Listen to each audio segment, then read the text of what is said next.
Hey everyone, in this video I'm going to show you how you can download and install iZotope VocalSynth Pro on your Mac M1, M2 and Inter.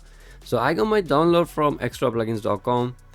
This is really nice secure website for all your VST plugins and music solutions. You can also check the reviews right here, and they offer the lifetime activation and access to download, future free updates, full version, instant download, and they got the 24/7 live chat support here as well. In case you're having some issue, you can talk to them and they're gonna help you out. So they got really good reviews as well. So let's get started. Once you download it from extraplugins.com, you're gonna get this file, setup and license. Go to the setup and install.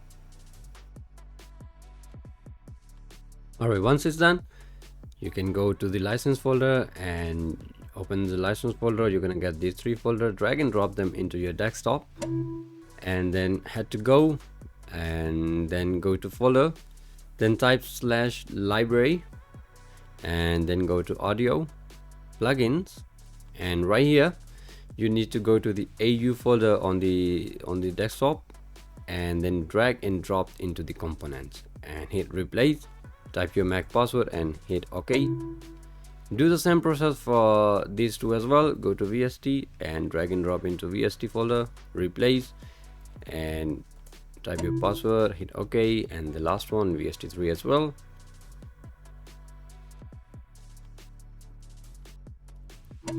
Okay, there we go. We can delete this and we have to restart our computer.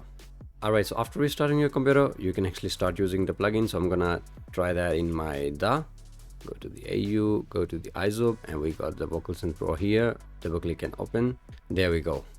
It's right here, and we can see all the presets are right here as well. This is the full version with lifetime activation. Alright guys, thank you so much for watching this video. I'm gonna catch you in my next video. Peace.